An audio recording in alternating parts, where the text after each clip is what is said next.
इसी धाम इतना महत्वपूर्ण क्यों है? दोस्तों, यहीं पर भगवान श्री रामचंद्र सहित भरत, लक्ष्मण और शत्रुघ्न जी का मुंडन संस्कार हुआ था और श्रृंगी ऋषि भगवान श्री रामचंद्र जी के बहनोई थे, जिसकी कहानी आपको आगे वीडियो में सुनने को मिलेगी।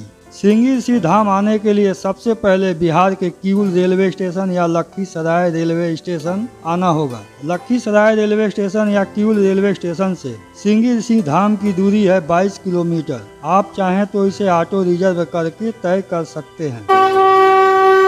500 से 1000 रुपए के बीच में ऑटो का भाड़ा होगा, जो कि दोनों ओर से आपको यानी कि किऊल या लखीसराय रेलवे स्टेशन से लेके जाएगा और फिर वापस लेके आएगा।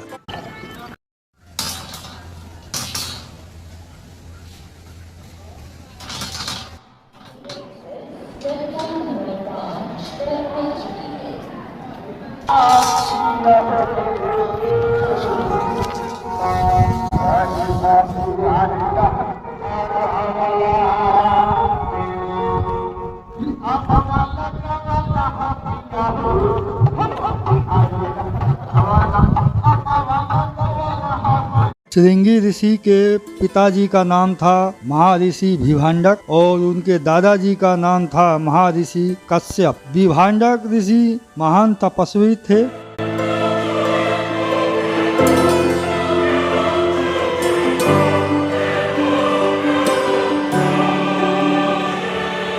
विभांडक ऋषि बहुत ही कठोर तपस्या किया करते थे। उनकी तपस्या को देखकर भगवान इंद्र घबरा गए और उर्वशी नाम की एक अप्सरा को उनकी तपस्या को भंग करने के लिए भेजा गया।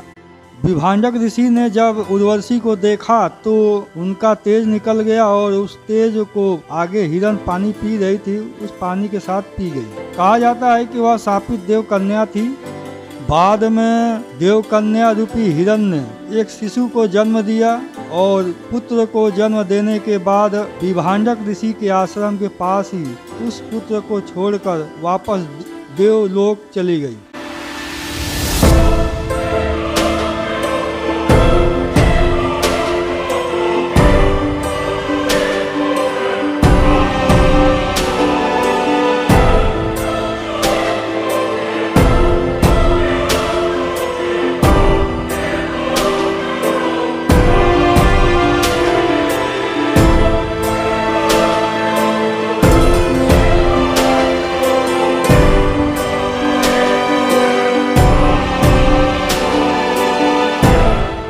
साप से मुक्त होकर देवलोक जाने के बाद विभांडक ऋषि ने शिशु की रोने की आवाज सुनी। विभांडक ऋषि श्रृंगी के सर पर सिंह होने के कारण विभांडक ऋषि ने उनका नाम दिया श्रृंगी और उस पुत्र को लेकर एकांत में उसका लालन पालन करने लगे। उसको माँ, बाप और गुरु तीनों का ही प्यार विभांडक ऋषि ने दिया। यानी कि श्रृंगी ऋषि सांसारिक मोह माया से काफी दूर थे। जब श्री रामचंद्र जी का जन्म नहीं हुआ था तब राजा दशरथ के यहाँ एक कन्या थी जिनका नाम था शांता। और श्रृंगी ऋषि धाम जहाँ पर है, इस एरिया को अंग प्रदेश कहा जाता था और इस राज्य के राजा थे राजा रोमपाद। रोमपाद राजा दशरथ के परम मित्र थे और रोमपाद की कोई संतान न होने के कारण राजा दशरथ ने अपनी कन्या शांता को राजा रोमपाद को गोद दे दिया था।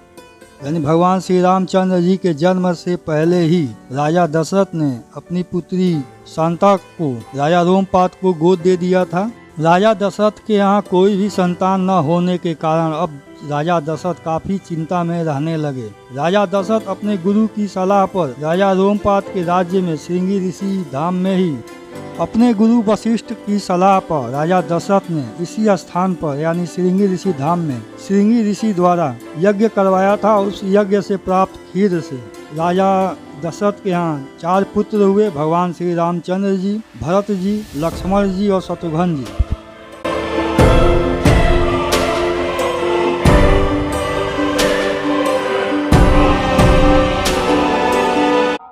राजा रोमपाद के राज्य में सूखा पड़ने के कारण गुरु वशिष्ठ की सलाह पर उन्होंने कहा कि यदि श्रृंगी ऋषि आपके राज्य में आए और निवास करें तो आपका सूखा समाप्त हो जाएगा।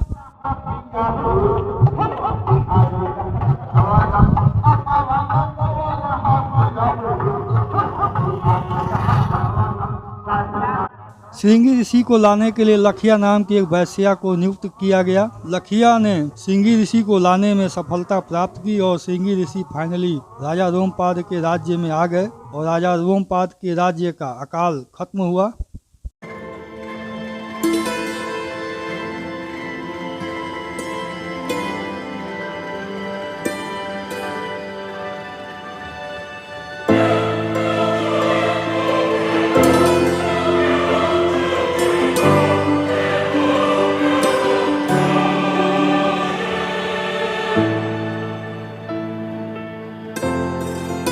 इधर विभांडक ऋषि उस समय कहीं बाहर गए हुए थे। जब श्रृंगी ऋषि राजा रोमपाद के राज्य में गए तो विभांडक ऋषि आकर देखा कि यहाँ पर मेरा पुत्र श्रृंगी नहीं है, तो अपने योग बल से जान गए कि यह कार्य राजा रोमपाद का है।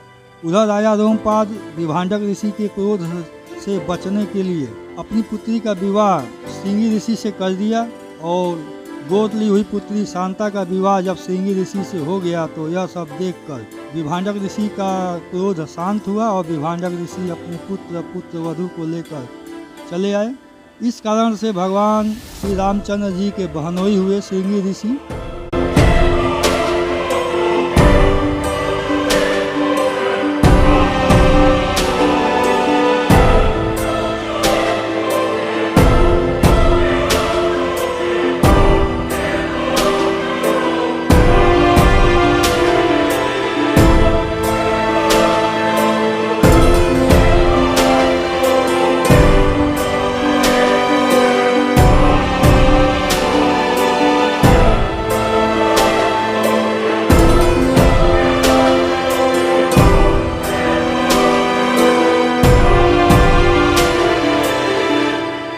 दोस्तों, ऋषि श्रृंगी धाम जाने के लिए आपको किऊल रेलवे स्टेशन से ऑटो मिल जाएगा। ऑटो का भाड़ा आपको तय करना होगा ड्राइवर से। श्रृंगी ऋषि धाम कजरा के पहाड़ी एरिया में बन पड़ता है।